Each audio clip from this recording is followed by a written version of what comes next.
If you live in or plan to visit the great state of South Carolina and you find yourself anywhere near the Myrtle Beach area, you owe it to yourself to check out Mr. Clippers at Heads Up Cuts and Styles Barbershop and Salon, located at 110 El Bethel Road in the big city of Conway, South Carolina. I'm talking about the place where great staff, great atmosphere, and professionalism all come together. Yes, it's definitely a vibe. We service all ages and all hair types. To book an appointment, just head on over to mrclippers.booksy.com. Again, that's mrclippers.booksy.com. You can check out my work, you can check cost of services, and most importantly, check out those reviews. Man, I'm telling you, 5 stars. Listen, as a licensed professional barber with over 20 years of experience, this is what I do. You owe it to yourself to get the look that you want, the sharpness and the precision, just like you want it. Come on by Heads Up Barbershop and Salon and check out Mr. Clippers. It will be my pleasure to give you the service that you deserve.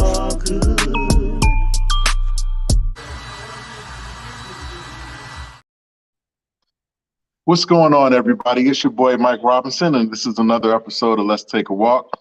I hope everybody had a great Saturday. I know I did. Got a little rest, got a little peace and quiet. I was alone in the house today, which is a very rare thing, so I definitely took advantage of that. But anyway, thank you guys for coming on. Tonight we have another amazing guest. Her name is Latasha Chef Roberts. She is a master chef. I cannot wait to find out what a master chef is. And she is the owner and founder of Cooking Creole. Cook Creole, yes. And we are going to sit down and talk to her about her journey in the culinary arts. I'm excited to talk about that because I am definitely a foodie. So I'm going to hopefully learn some things, maybe get a couple recipes. Who knows? I don't know. But for those of you who may not be familiar with Miss Latasha and her movement, I'm going to give her a moment to kind of reintroduce herself and give a little background to who she is and some of the things that she has going on. So with that being said, you got the floor. Yes, my name is Latasha Roberts. Personal chef, caterer. I specialize in Louisiana Creole cuisine. I've been a chef for about 10 years now. Graduated culinary school with honors, went on to Old Dominion School for Business, and started my own company. I had a food truck previously, kind of stepped out of that into the catering and the private chef business. And it's been very lucrative. So what I do have coming up is a Valentine's Day special for couples, and you can book me and I'll come in here and I'll cook a 3-course meal for you from start to finish, clean up, set up, and everything. So that's just a little bit about me. Wow. Okay. So let's start from the beginning. Let's talk about how you got into the whole cooking situation.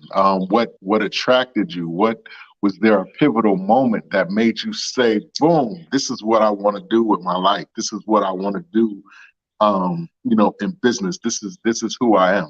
When did this start? What's the beginning? What's the story? Well, it kind of started off when I was younger. I was always cooking with my grandmother. My grandmothers were great cooks.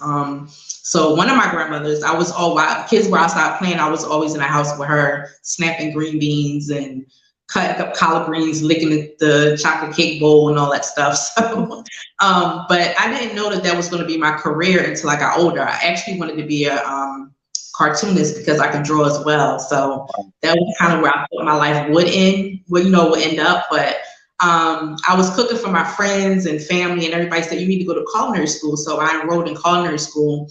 And once I did that, I found my passion for it. And I realized, wait a minute, I'm really good at this.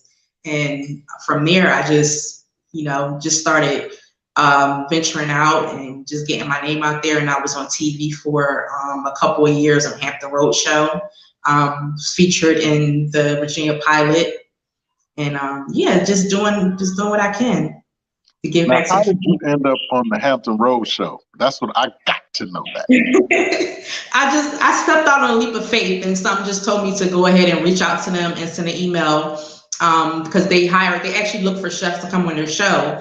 And I I just stepped out on faith and sent that email, and they contacted me back, and I was coming up on there almost every week for 2 years. Yep. And it's a blessing. So how did that change your life? Like that, did it change your life? How did it affect you? Were people chasing you down in the street? What was that like? They was. I would be out. People would be like, wait, but I see you on TV. And yeah, so it definitely did. And it also opened the door for me to start a food truck. Unfortunately, through the pandemic, the food truck didn't go the way I wanted it to. So I went back into my catering, which has actually been a blessing. So yeah, it's been more lucrative than a food truck. Okay. Yeah. So you went back into catering. Yes, went back into catering and private chef events. So tell me, like, what's the cooking business? How is the cooking business any different than a regular business? Like, is there anything special that you have to do or not do when it comes to, just being in that genre of business? I think what's different, I mean, with all businesses, you have to make sure that you're consistent, but I think with cooking is more of passion. You have to have the passion to do it because it's a lot of work. It's, you're getting up sometimes at 5 o'clock in the morning, trying to execute these events. And a lot of people, that are in business, they may not have to get up that early. They may not have to go to the market and get groceries and come home, cook it, and you have to prepare it, take it to the event, serve the food, break everything down, clean up. It's a lot of work behind it. So I think you got to have a passion for it to go into this type of business. And dedication, you got to be dedicated to it and consistency is another thing too. Have to be consistent. Well, let me ask you this: like overall, then, when you're doing catering and you're doing these special events and things of that nature, yes. When you're cooking for me at this event, so I'm basically I'm trying to figure out the right way to frame it. Okay. But you're basically cooking the food. Are you cooking the food the way that you like it to be cooked? Or is there a formula that you have to use because I may not like my greens with vinegar, or I may not like this or that. Like, what's is there a challenge with it in that? It can be, and that's why I try to work with my clients and ask them the things that they like, and I'll give them, if they don't know what they may want, I try to give them a menu that would fit their needs, and ask them if they have dietary restrictions. Some people suffer from diabetes, high blood pressure. So those are some things that I kind of try to look at. If they don't like, some things, some people don't like, you said, they don't like vinegar in their greens. So that would be something that I would expect the client to tell me, so that when I make their meal, I can accommodate them for whatever, hurdles that they may have with that. So that always, that's very important too, to just be, upfront with your clients and let them know if it's something that, I'm making or you want that you may not want, let me know so that I can accommodate you. So yeah. You brought up a good point. We live in a culture where every couple of months there is a new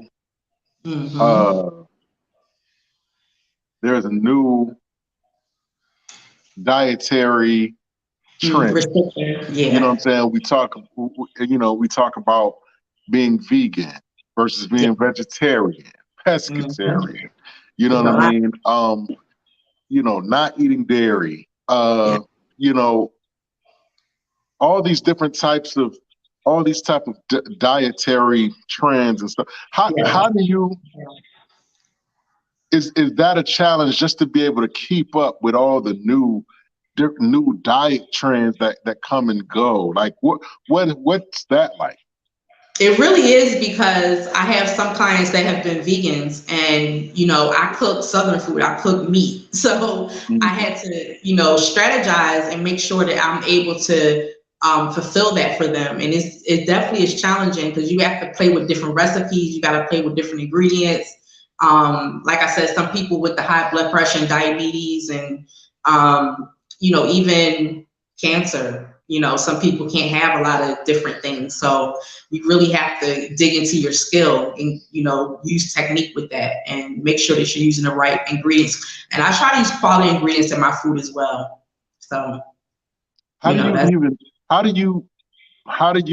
what's your go-to in terms of just finding new recipes and finding new things to even create, or do you just have a core structure of what you use and that's it? You know what I'm saying? Do you go to other countries? Do you, talk to other chefs? I don't know. What's your go-to? I do a multiple different things. So I follow a lot of chefs on YouTube, and I kind of, use some of their trends, some of the things to try to keep up with the trend. Mm-hmm. A lot of times, this is really funny though. A lot of times I dream about my recipes. I'll have a dream that I made something, and if I wake up and I remember that dream and I'll write it down, and I'm like, wow, that I just dreamt about that last night, and it becomes something amazing that I can create. So I use multiple different things. I may have a chef that I follow that I just enjoy what they do, and I try to step up my game and, try to recreate, not copy, but just kind of use their new trends to, set a standard for my cooking. Yeah, but it's you got to be creative, got to stay creative. Who would you say right now is your biggest influence? Like, who are you a big fan of, or, who do you find yourself looking at the most when it comes to that? Her name's Christina Willis. She was just on a show called Pressure Cook on Netflix. Okay. But she's a female chef, and she's based out of Atlanta. Amazing. So I get a lot of influence from her as well. She uses a lot of different ingredients, and she's able to just take different foods from cultural foods and turn it into something amazing. So I love that. And, that's what I'm trying to explore more myself, is taking my Creole cuisine to another level to make it more gourmet, more fine dining. I'm trying to go into that realm. So why Creole?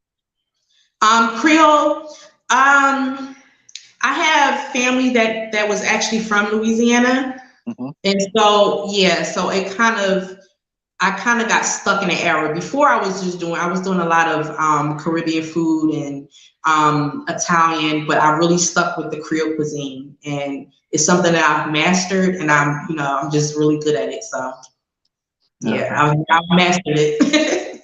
What would you say? I mastered a gumbo. I can make a killer gumbo. So wow, listen, it's very rare that I get gumbo, but I really love gumbo. Like, I'm telling people this. I've been telling all my friends that this summer I'm going to start. I have a crab trap, so I'm going to start catching crabs and stuff like that. And I'm going to learn how to make gumbo. My grandmother used to make it every now and then, but I want to learn how to make it. So yeah, you really hit a chord with that one. That's a lot. Yes, one of my favorites. So what would you say is your most exotic dish that you cook? Like that people don't usually ask for, but you are totally able to do. I did frog before for a client. Okay, and, now what's that? It's like a frog. It's hard to explain. It's like a it's like a gooey. It's like a gooey, like gooey duck a little bit, and it's really, it's really like slimy, but it's a really good like elevated dish. So that and octopus, I've definitely tried octopus. I've tried to master it. It's really hard to cook. It's really tough, so you got to really take your time with it. Mm-hmm. And so octopus is definitely one of my top ones. That's hard. It was hard. Awesome. So you are You are listed as a master chef. How does one become a master chef? Because Well, I cook a yeah. mean scrambled eggs, and so Oh, I think that does that make me a master chef? I think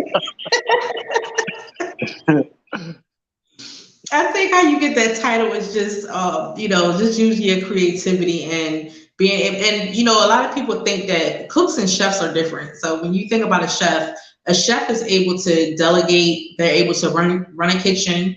They're able to execute dishes properly. They're able to use ingredients that other people may not be aware of. Mhm. So it's kind of like you have to master your craft. So that's basically what a master chef is, mastering your craft. Yeah. Wow, Yeah. that's So awesome.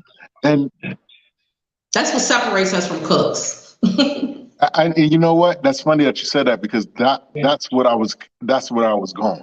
Um, what separates a chef from the guy at KFC, Yeah. making the two piece. Um, Yeah. And it's not necessarily that you have to go to school, because it's a lot of chefs that didn't go to school, but it's being able, like I said, to run a kitchen. If you've never ran a kitchen before, it's hard to call yourself a chef because it's so much detail that goes into the craft. It's not just cooking. You got to be able to price your food properly. You got to be able to source food. You have to be able to shop and budget, and it's a lot that goes into it. So, besides just cooking. Knife skills, technical skills, all that matters. mhm, Yeah. And you can absolutely. apply that in culinary school too, but I think if you go to culinary school, it's beneficial to you because you kind of get the groundwork and the foundation of what you need to become a good chef. So, Awesome. Awesome. So, so from a personal standpoint, mhm. for all the things that you encounter in your process and that you've dealt with and that you've overcome and that you've experienced in your journey, if you had to name one thing, what thing have you learned about yourself in the process that you may or you probably didn't know going in? Like, what was something that surprised you about yourself? That I can't do it all on my own. A lot of people think that they can micromanage everything and that they can just, you don't need help. But and a good leader is somebody that knows how to delegate. So I think that's something important that I learned about myself. Speaking back to when I had the food truck, I thought I could do it all by myself. I didn't want to hire. I was being cheap. I didn't want to hire people. I was kind Right, of just yeah, I was kind of just trying to run a shit by myself and do it my way, and it right. it, it didn't work out. So I think that was my biggest lesson is just learning that it's going to take a tribe, to get you to the top. You can't do it by yourself. That's a fact. I'm an entrepreneur of sorts as well. Yeah. But I do t-shirts and stuff. And I and Hmm. I totally get where you're coming from because you're trying to it you have a dream and you have something that you're trying to accomplish and that you want to do and you want to get the most out of it that you possibly can that's beneficial to yourself. You know what I mean? Not necessarily being selfish, but being a little bit selfish, you know what I'm saying? Yeah. And it's hard. So with that being said, how hard was it or is it to trust people with your baby? You know what I'm saying? Like to hand over the reins to someone else. Is that something that you still struggle with, or have you become more accustomed to it now? Now, at this point in your career. It really is because sometimes you feel like nobody can do it better than you can do it Right, yourself. right, But it's finding that balance and finding somebody that has the same vision as you. And that's hard to find. Finding good right. people that you can tell your vision to them and they're going to follow it to the T and make sure that you succeed. Because if you succeed, then everybody succeeds. So that's definitely something that I'm working on right now is building a good team. Building a good team. Who would you say? Who are you most surprised to find out knew about you? Repeat that. I'm sorry. Who are you most surprised to find out knew about you? Like you run. Oh wow. Man. God, what is her name? It's a real estate agent. Her name is it's two people actually. But her name is Danita Hayes, and she's a real estate agent here in Hampton Roads. And she owns a restaurant, and I mean she's a really big agent here. And she commented under my stuff, and I was like, wow.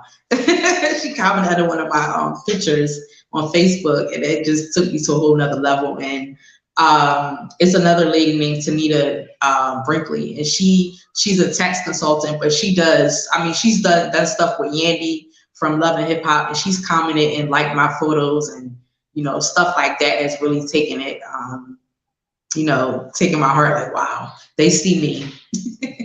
Wow. Yeah. So that really. Not to cut you off, but I cook for Linnell too on the Hampton Road show. You know the comedian Linnell. Yeah, absolutely. Yeah. And what was that experience like? Oh man, it was a great moment. She ate my jambalaya and loved it, and it was amazing. Wow. She's so funny. She's hilarious. Absolutely. Yeah. I love her. Yeah, I do too. I'm going to tell you, you brought up a good point, man. Sometimes people post on Facebook stuff that they cooked, yeah. and I'm not a hater. I'm really not a hater, but sometimes people post stuff on Facebook that they cook, and it looks horrible. Oh man, it looks. You said it. I did. I mean, presentation is everything. You have to presentation is everything to me. I like to say that I have food porn on my page because it keeps the customers engaged. It keeps new clients wanting to see what you're about. So the way that your Facebook page look as a business owner, it kind of reflects who you are as a person too. So if you put out nasty food, I don't know how your kitchen look. That's a fact. So is there a difference between how you cook professionally versus how you cook for yourself at home? Yeah, I think so. I think I definitely go the extra mile for my clients, and when I'm at home, sometimes I may eat a DiGiorno frozen pizza. Like tonight, we had DiGiorno frozen pizza. So I didn't feel like cooking. So, right. Sometimes I may go, take it over the top for my family, and sometimes we just have it, regular food. But for my clients, I definitely go over the top. Yeah. Wow. What role has your family played in your whole process? I mean, amazing. My husband has just been the biggest support. If I have to get to an event that's in Williamsburg or North Carolina, he's taking off work to take me there to make sure that I'm, set up good. I even have my daughter sometimes. She'll help me out cooking. She'll help me out at my events, and my son as well. So it's kind of like a family thing. My kids help, my husband helps. My mom has even jumped in, and my sister. So yeah, I got a good village of people. Yes, it's something about food and music that brings people. Oh, I love it. Yeah, yes. That brings people together, and I definitely feel you on that. Speaking of your mom, so what's the dynamic with that?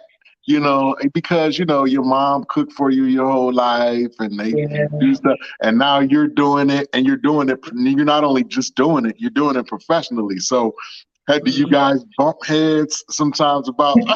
Yeah, we have, because my mom, I tried to tell my mom how to make gravy one time, and she was like, nope, I've been making this gravy for such and such year. You cannot tell me how to make gravy. Right. Yeah, we bumped heads a couple of times, but yeah, she's still the OG. My mom's okay, that's a fact. She's a great cook too. Yeah. That's a fact. Let's talk about cooking Creole. Yes. Just as an entity, like, what's your ultimate goal for the business? Where do you see it? If you could have it your way, if you could lay it out, what where would you see it going? Where do you see it going? I definitely want to. I don't think I want to go into the restaurant business because I kind of already did the food truck thing. Hmm. So I kind of know what that's like. But I think I just want to eventually just, elevate as a caterer and just become one of the top caterers in Virginia. And globally, I want to travel more. I want to do more private chef events in other states, Florida, LA, all over the globe. So I kind of just want to elevate my food and take it to other parts of the world and just, give them great cuisine. It wouldn't hurt to have some celebrities too to cook for. Right, right. So that's definitely where I see my business going. I want to eventually do a cookbook as well. So that's something that's in the works. Yeah, that's an interesting point that you're making nowadays, and not just in cooking, but even like I said with the t-shirts and the fashion and stuff like that. Yes. It's becoming now more, I guess, because of the way COVID kind of made us pivot or whatever. We do a lot Mhm. more pop-up stuff. We do pop-up, excuse me, we do Yeah. pop-up shops to sell our clothes and Mhm. music. Like I heard recently where this guy, he was trying to get his music out there. So him and his friends, they rented a U-Haul and they Mhm. parked outside of a nightclub when the nightclub was letting out, and they were performing on the back of the U-Haul. You know Oh, what I wow. mean? Okay. And so we're kind of getting into that whole Yeah. mobile service type of deal. So I definitely feel you on that.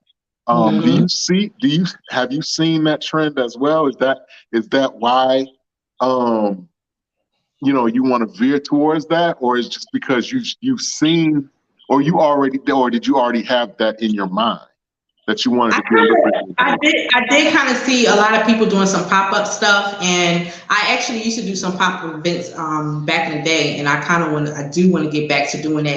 When COVID hit, it kind of slowed everybody down from doing events. But that's definitely something in this year that I want to get back into doing some pop ups. Yeah, absolutely.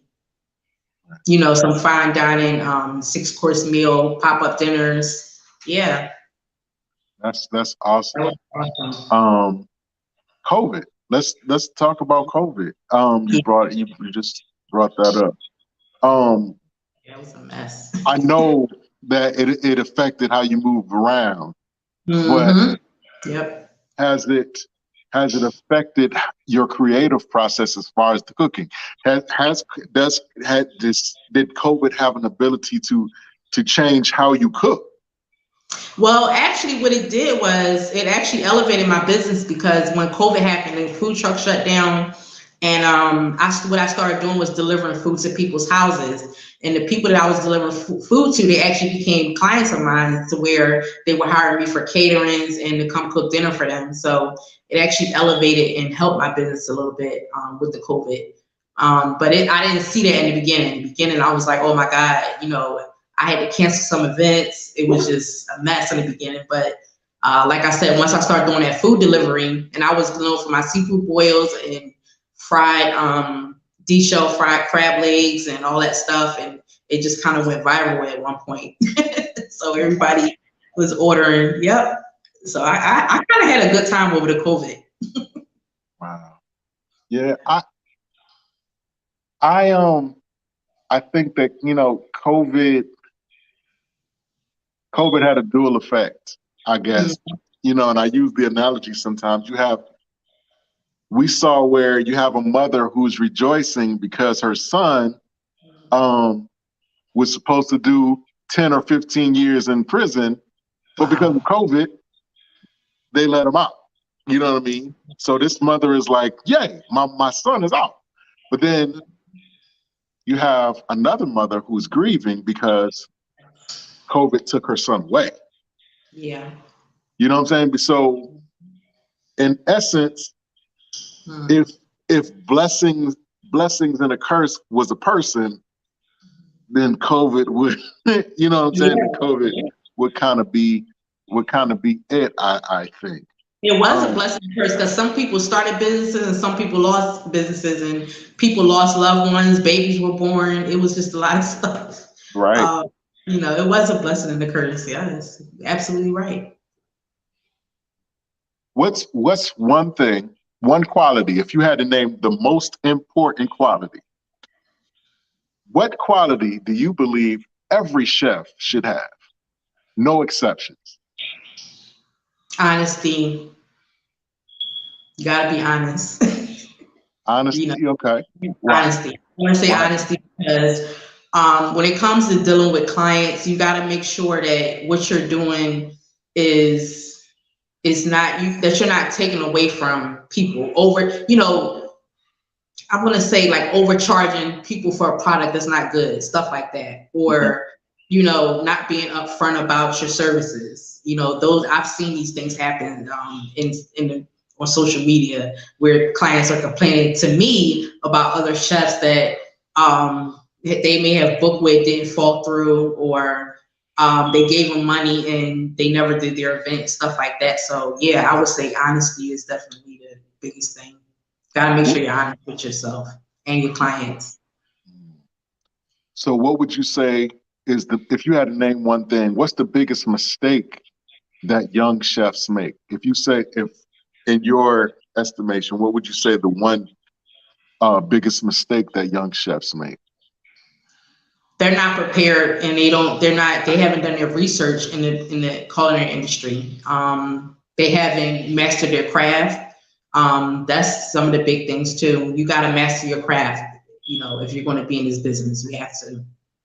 Because there's so many heavy hitters out here, so you got to make sure that you won't fall on the way fall by the wayside on that one.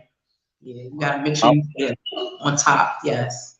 Our downstairs television stays on the cooking channel.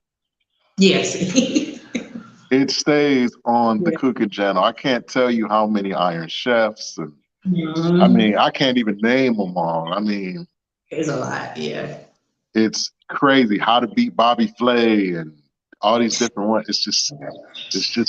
It's crazy. What makes you different? What's different about Cooking Creole and Chef Roberts? What makes you different? I think it's more so my food is different. Everybody does soul food, but I try to, like I said, do everything with the twist. So for instance, like my mac and cheese is not just basic. I always do a seafood mac where I use special cheeses. I use different ingredients. I use elevated ingredients and quality ingredients as well. So I don't shop normal. I don't shop at Walmart for my clients or Food Lion. I try to go to the higher end stores, and it's more expensive, but I try to definitely stick with better quality food. So absolutely. Yeah. Because everybody's doing the same thing, it seems like, around here. Right. Yeah.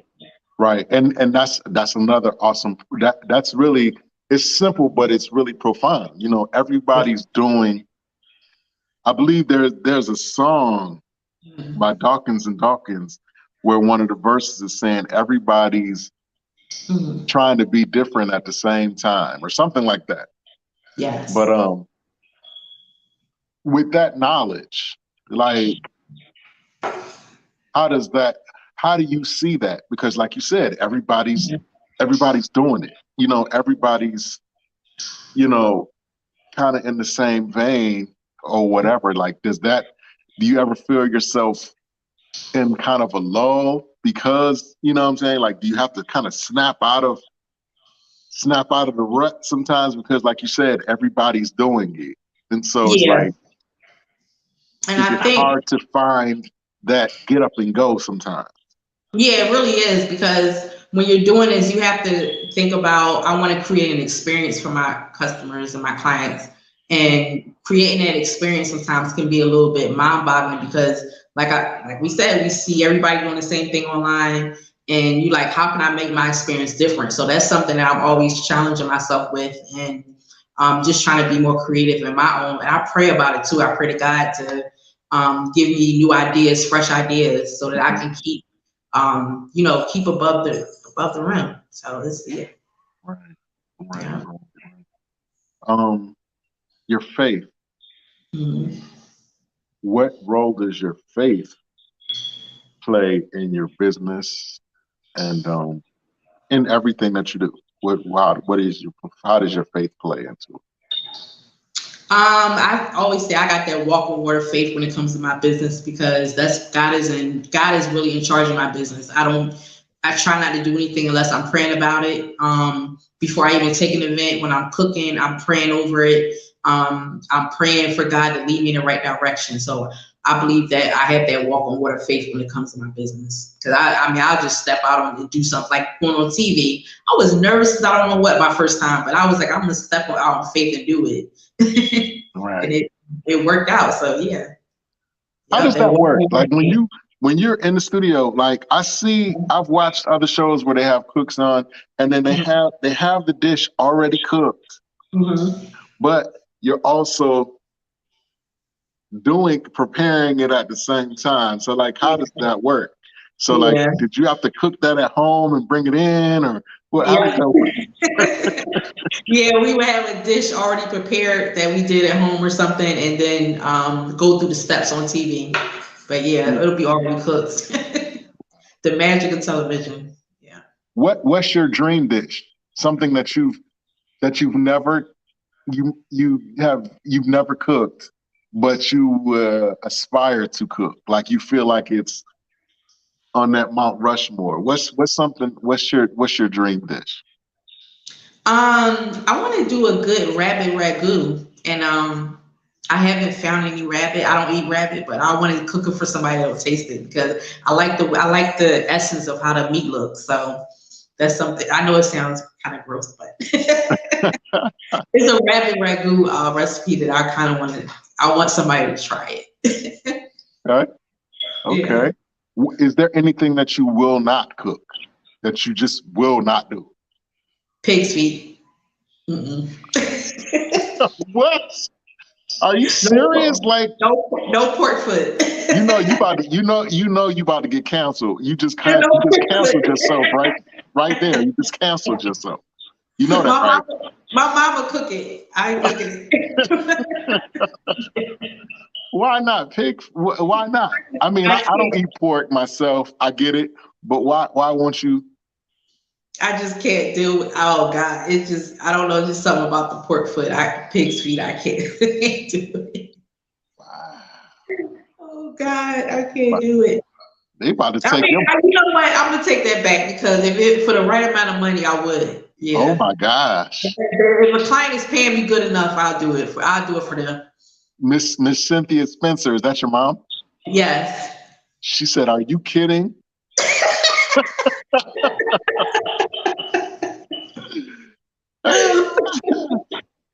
Oh Lord, she's up here. That's funny. She said, "Yeah, she is the OG." That you right? You doggone right. She the OG. Yeah, she the OG. Yes. Pig feet, though. You know, you about to get your black card taken, right? I know with my pork foot. I'm telling you, but I cook chitlins, so I think I might get it back with that one.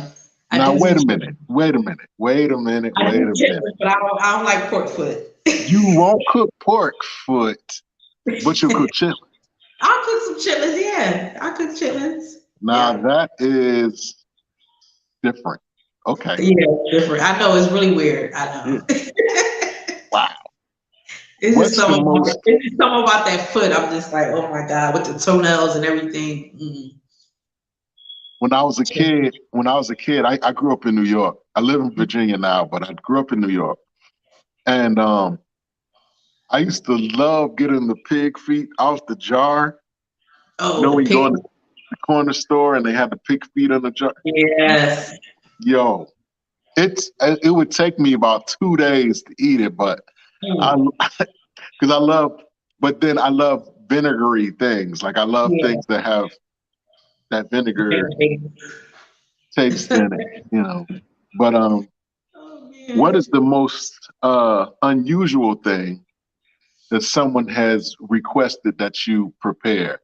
What the weirdest, the most outlandish thing? Like, what would you say? Somebody asked me to do a whole hog before, and the only reason why I didn't do it is because I didn't have the smoker. I didn't have the smoker to do it because I would rather have done it like on an open pit or a smoker or something like that. So I didn't, but I was requested. Somebody asked me to do a whole pig before. So Wow. yeah, if I had the smoker, I would have did it for him though. You know, the weirdest thing I've ever seen, long time ago, I was dating this girl, long Mm-hmm. time ago, not long time ago. And she's Latino. Mm-hmm. She took shrimp, uh, put salt and pepper and lemon juice in a plastic like Tupperware type of thing, right? And Mm-hmm. we're in Texas, so it's super sweltering hot, right? So she took it, put it in a bag, and buried it in the ground. Wow. And then, like maybe 2 hours later, Mm-hmm. we got it out, opened up the thing, and believe it or not, the shrimp was cooked. I Yeah. mean, literally, like smoke was coming from it. Yeah. Yeah. A lot of barbecue masters, pit masters, they barbecue in the ground. That's where a lot of barbecue started from in the South. They started cooking in the ground with it. Yeah, Yeah. the lemon juice. I guess the lemon juice cooked Mm-hmm. the shrimp or whatever, and it was decent. It was decent.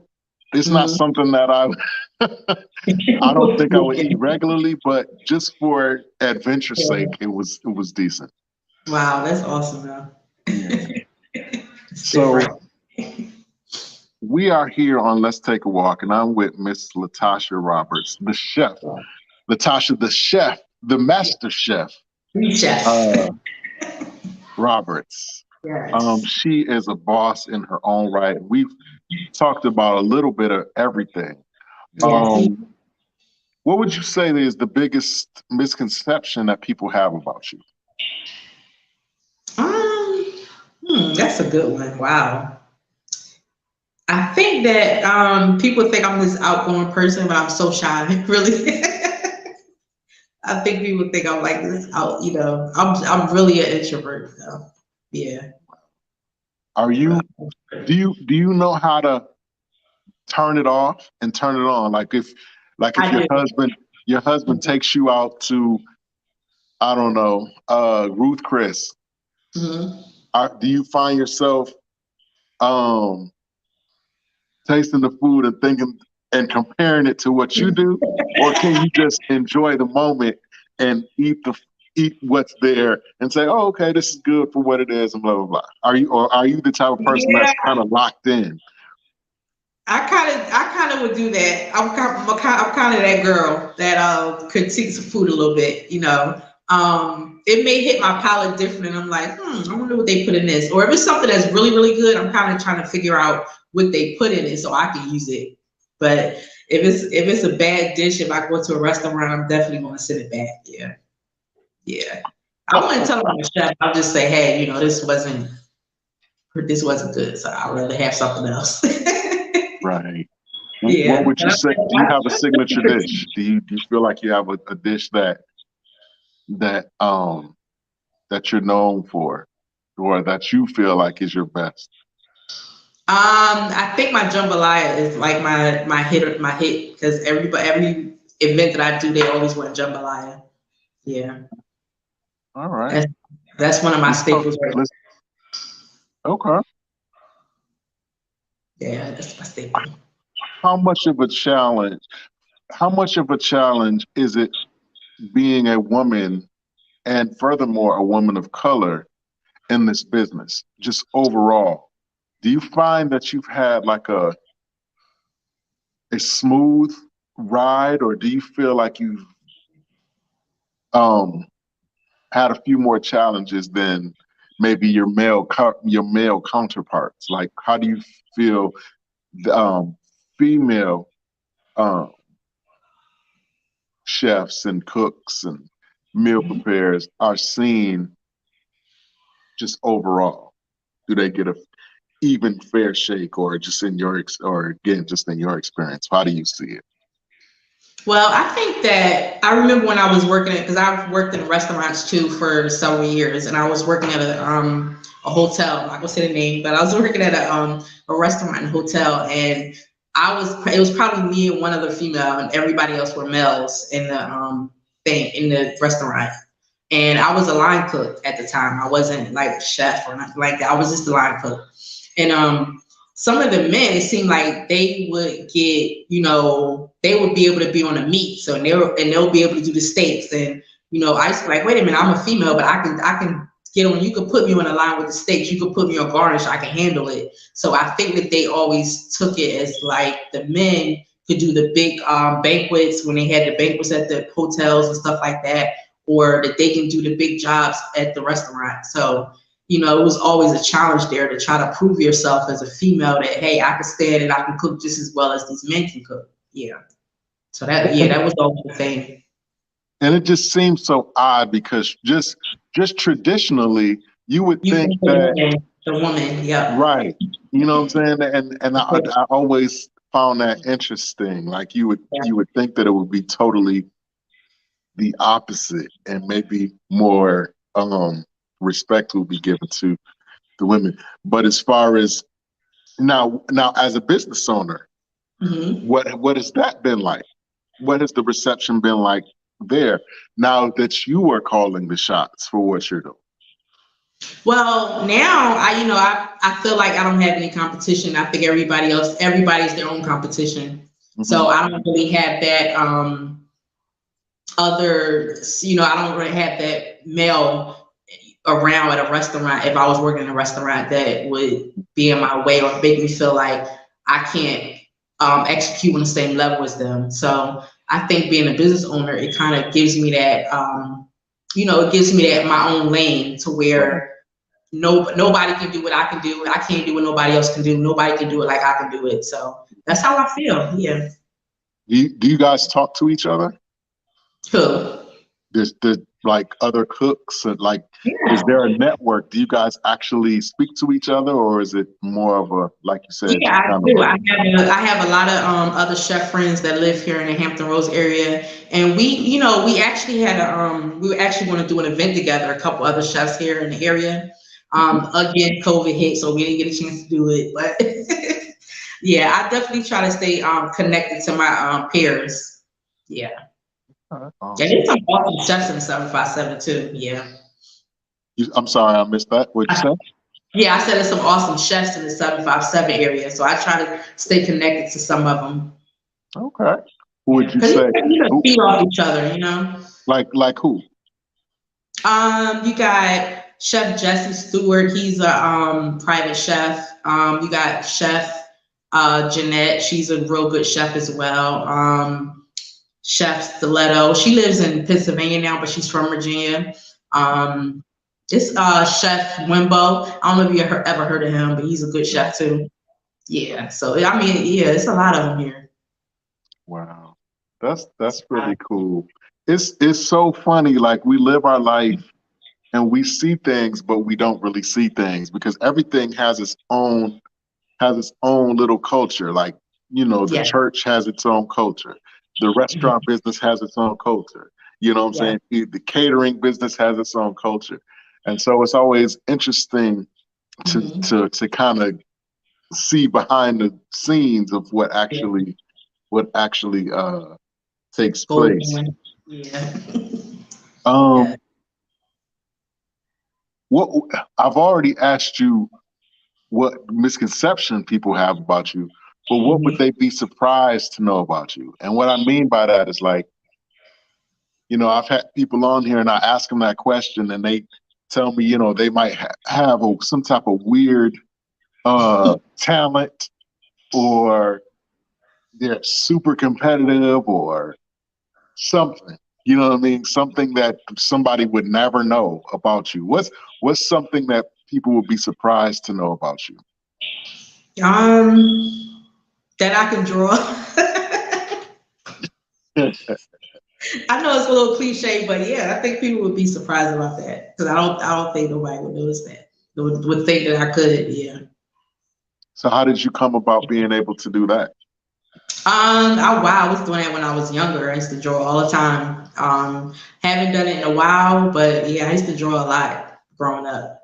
I would be in class actually when I was supposed to be doing my work. I would be drawing. So That's yeah, I something that I definitely. wish. If I didn't become a chef, I probably would have did something in that area. Yeah, that's something I always wished I could do. I'm a Yeah. terrible drawer. Unless you're talking about stick figures, then I'm a Yeah. master at that. I kill that. But Yeah. See. Yeah, that's a hidden talent. yeah. I don't think nobody would think that. Okay. Well, I just have one more official question. It's a question that I ask all my guests. Okay. Once I ask it, I just want you to take a moment, think about it, and give me the most transparent answer that you can possibly give me. Okay. Okay. And here's the question. What would have to happen in your life if it has not happened already for you to consider your life a success? What does success look like for you specifically? Wow. Success for me, really, it just looks like being carefree. Just being able to live my life without, worrying about when, the next gig's gonna pop up. Just being secure in my, even if it's in my business, just making sure that everything is just consistent and just keeping my faith in God. I think that too is something that will make my business successful. Is just my faith as well. So yeah. Do you have a ministry that you attend? Like, shout out your ministry. Yes, I do. Gates of Heaven Ministries, 5030 Cleveland Street, Virginia Beach, Virginia. Apostle Madeline Stackhouse and Elaine, Pastor Elaine Stackhouse. Yep. So we actually have church tomorrow, 11:30. So anybody watching, I want to come to church, hop up. So, Yep, I'll be there. if there are any aspiring chefs out there, if there's somebody that may want to retain your services for Valentine's Day or a wedding or whatever. Yes. If somebody just heard something and it really resonated with them and they wanted to kind of get a little bit more clarity from you, how could they get in touch with you? Yes, definitely reach out to me on Facebook under Latasha Chef Roberts, or you can reach out to me on Instagram at Cook Creole. And you can telephone me 757-944-7914. That's my phone. That's my phone. You can contact me at any time. Text message me. And like I said, I have a Valentine's Day special going on for all the month of February. I have a special Valentine's Day package for up to 2 to 8 people for a private dinner. Yep. Wow. And my menu is exquisite. I've worked on this menu for a while, so it's some really good stuff up there. Awesome. Well, Miss Latasha, I really appreciate you coming on the platform. Thank you for being so honest and transparent. You're gonna make me go on YouTube now, and next time I have you on here, I'm gonna be Master Chef. I'm gonna be Master Chef Mike. All right. Uh-oh. And we might be in studio together. That's what I'm praying for, as my own studio, to actually have people come in. So That'd be dope. Yeah. So we might have to battle. You know what I'm saying? Yeah. It's all right. I'm ready. How about this? We do a pig feet battle. How about that? Would you? Okay, I'll do some pig feet. That would be awesome. Oh, yeah, we do a pig feet battle. Okay. My mom was probably dying laughing. I want to thank you again for coming on the platform. I really appreciate it. I wish you much blessings on everything that you have going on, Cooking Creole, your family, and anything that you desire to do going forward, man. I know that it's going to be blessed. It's already blessed. Thank you. And definitely consider this an open invitation for you. If there's anything that you want to promote, anything that you want the people to know, if there's anything that you want to share with the public or whatever, please feel free to hit me up anytime and we will do it. You know what I'm saying? You come on and you talk until your face turn blue. You know what I'm saying? Promote until your face turn blue. For that. Yeah, just consider this, consider this a second home, or, Awesome. Love it. All right. Love it. Thank you so much. I'm so honored to be here. Thank you. Absolutely. Is there any last words that you want to share with the people before we sign off? Just keep God first in everything you do. That's all. Okay. Yeah. Short and sweet. Short and sweet. Yes. Well, again, I thank you, and I wish you much blessings. You have an amazing night and an amazing rest of the weekend. You and too. Like I said, I look forward to having you on again very, very soon. Yes, I look forward to it too. Thank you so much. All right, thank you. All right. Peace out, everybody. Bye. There you have it. Another awesome interview with another awesome guest. Shout out to Miss Latasha Chef Roberts. Check her out. Her catering service is called Cooking Creole. She's here in the Hampton Roads area, but she will travel. She will travel. She has been on several shows like Hampton Road Show, which is a daily show that comes on that, in the mornings or whatever, and they do all types of stuff on there. So you gotta be somebody to be on there. So definitely. But again, it goes back to what I always tell you guys. If there's something that God has placed in your heart, a vision, something that keeps you up at night, that you dream about, trust God in it. If he gave you the vision, then he gives you provision as well. So be strong, be mighty, be bold in everything that you hope to accomplish, because never before has it been more urgent than it is right now in this season to step out on faith. We're waiting on you. We need you. There's a remnant of people that are waiting for what you do, that can only receive from you. So take that into account and go forth, man. And don't worry about what you don't have. Rejoice in what you do have and move forward. So with that being said, I'm not going to talk y'all to death. I see you guys in 2 weeks. We're going to, my wife's birthday is next week, so we're gonna shut it down, and we're gonna like the kids and I are gonna spoil her, and so we'll see you in a couple of weeks, and with another great slate of guests. That being said, man, let's take a walk.